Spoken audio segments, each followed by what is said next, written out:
for joining for our book review. This month, we're reading the book How to Make Money from Stocks by William J. O'Neill.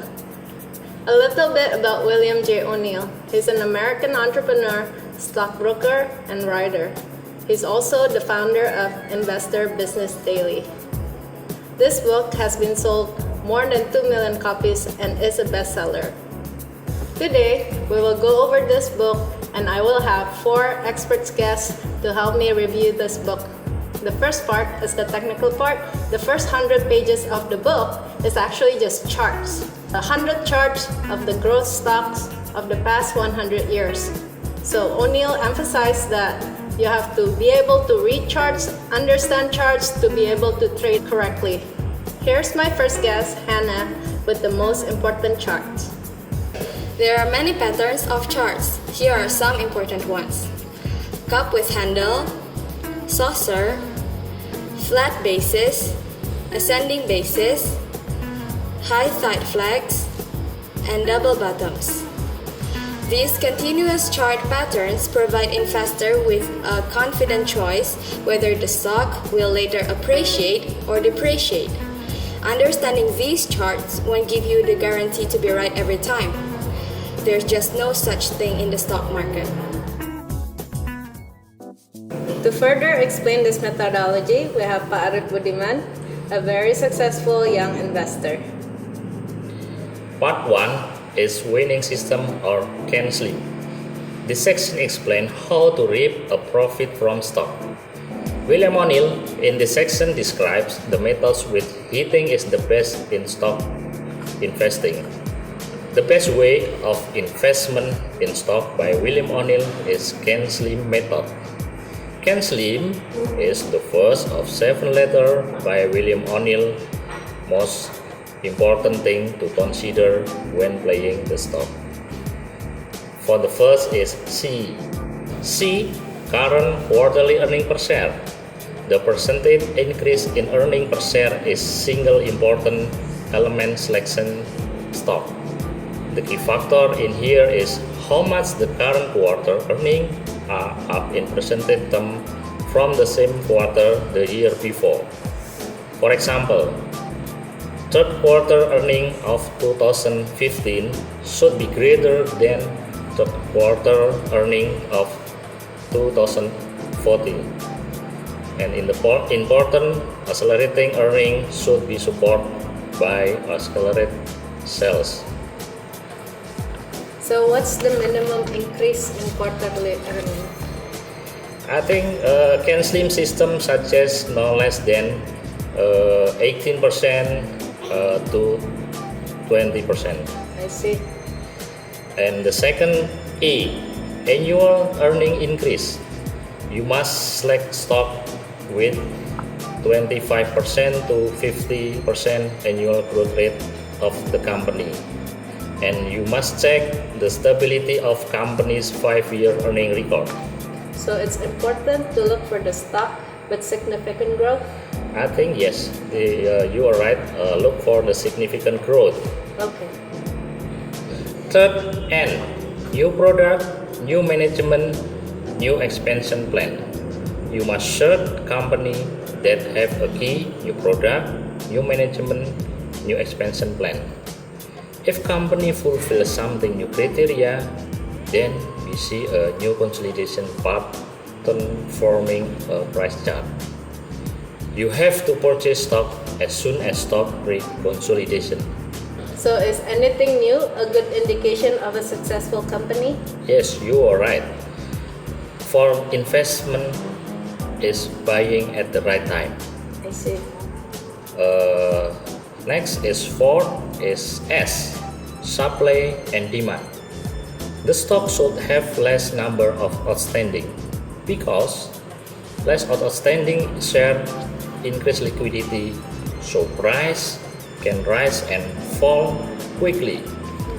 If you are choosing between 2 stocks to buy, one with 10 million shares outstanding and the other with 60 million, the smaller one will usually be the rip roaring.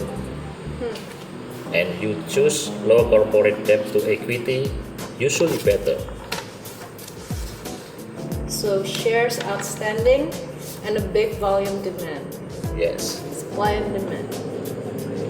Next, L, leader and laggard.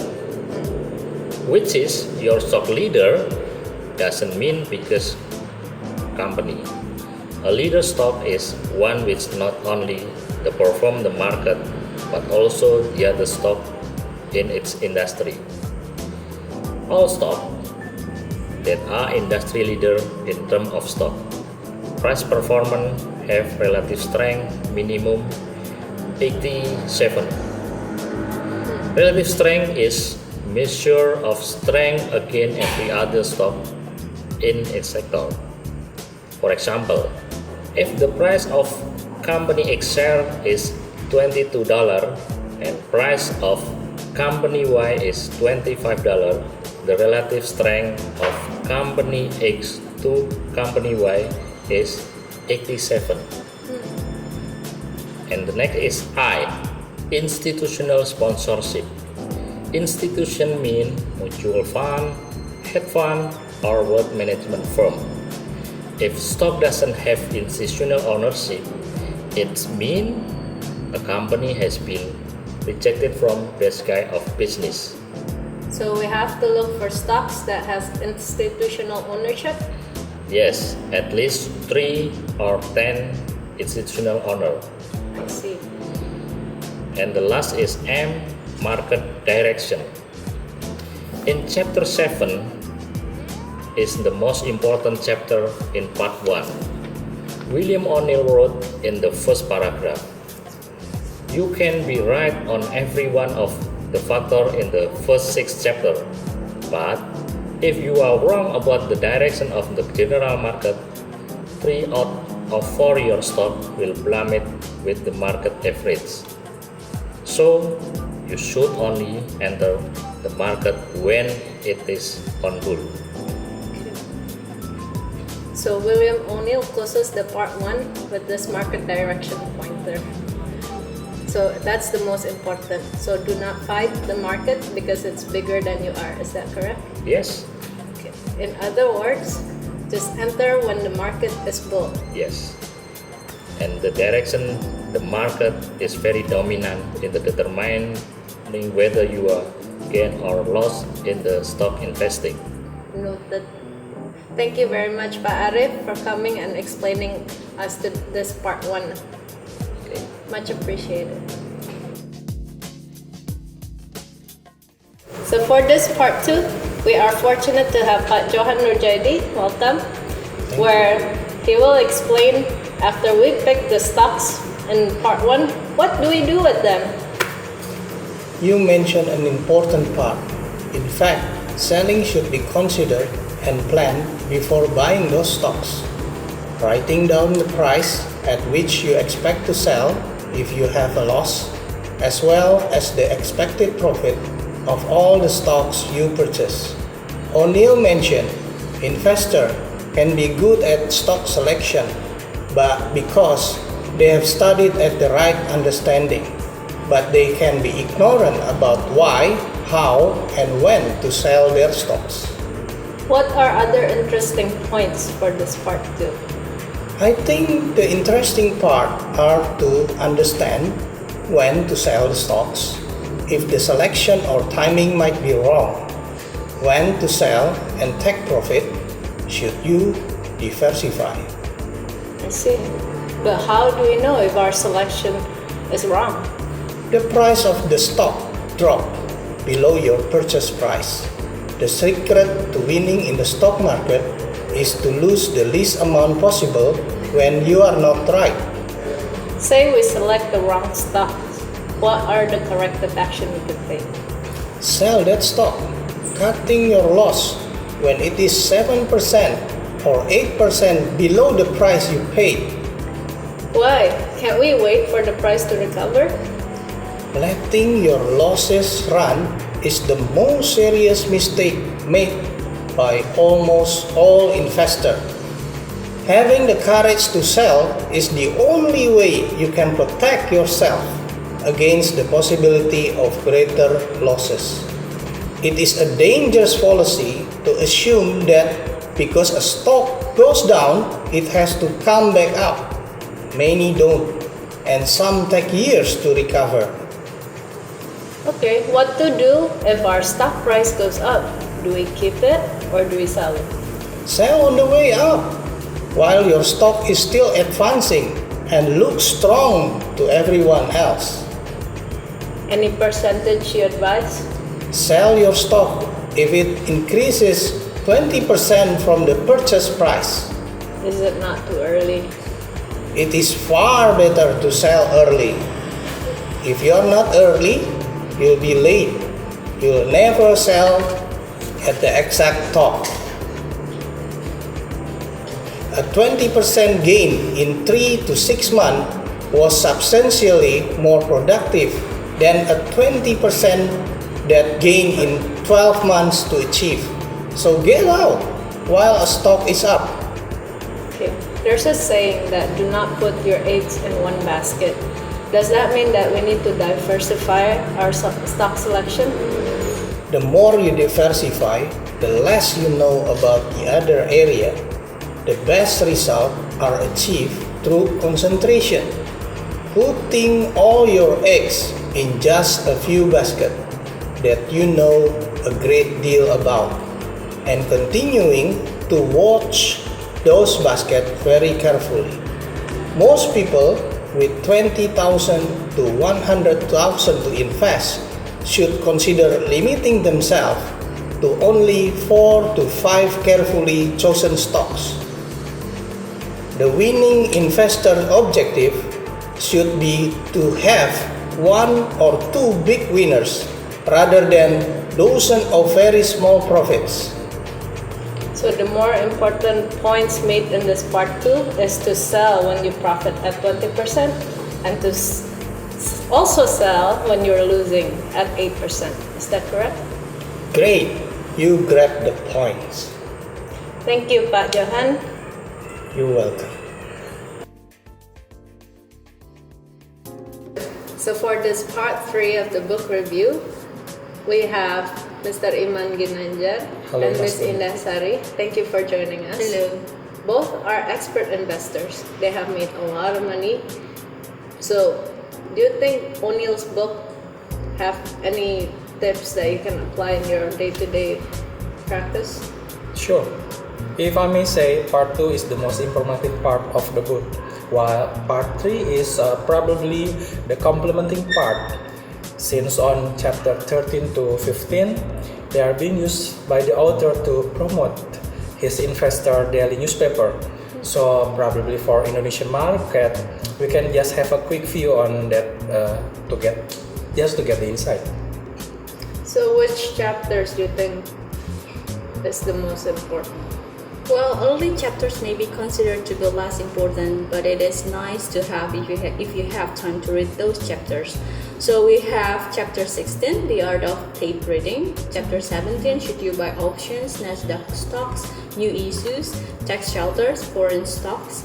Chapter 18, how could you make $1 million owning mutual fund? And the last 2 chapters are Chapter 19, improving management of pension and institutional portfolios.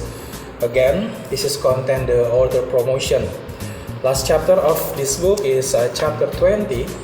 This is important guidelines to remember. This chapter summarizes the important points of this book. So, can you share with us what are the must-have skills to invest like a pro?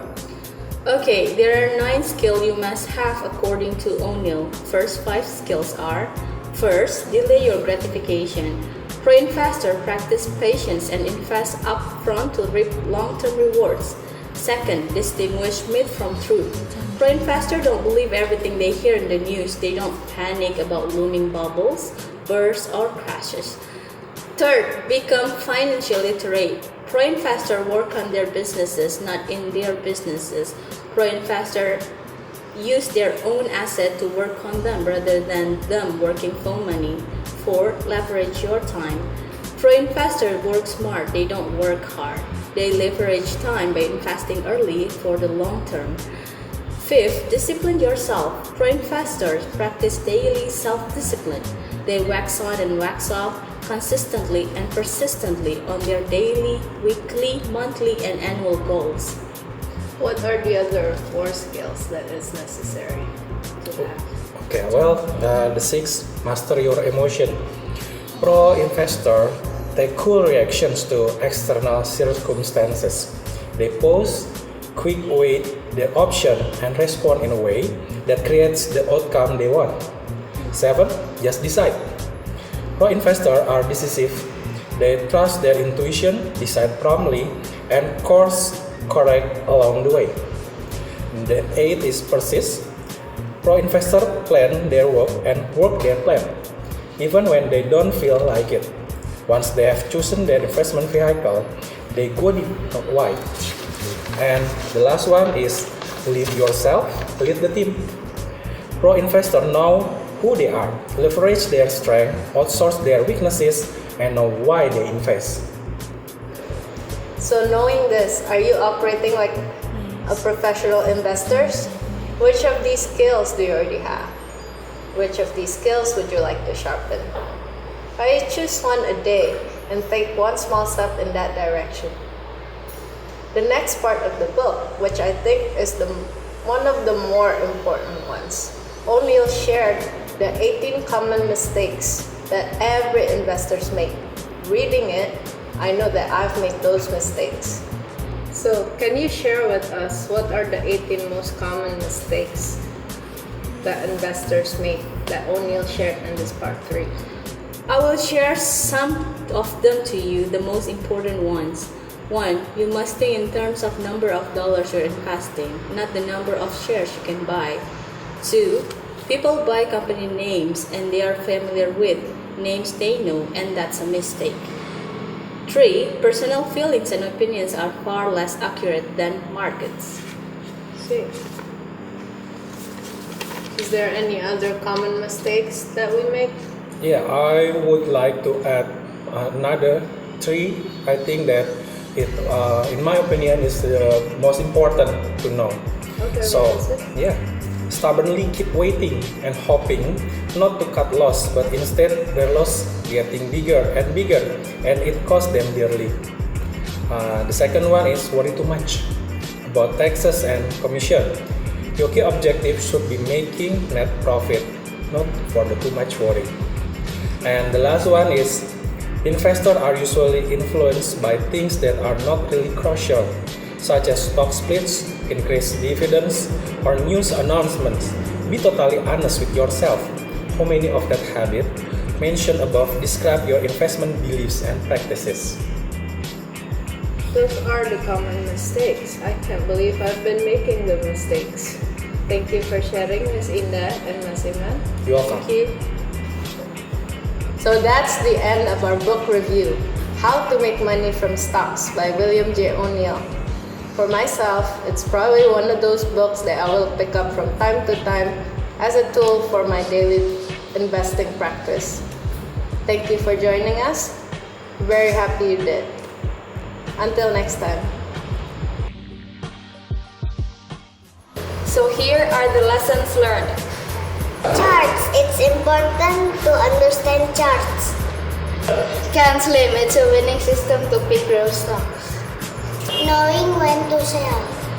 If it goes down to 8%, you must sell it. If it goes up to 20% to gain the profit, you must to sell it. If you don't sell it, you won't get the profit.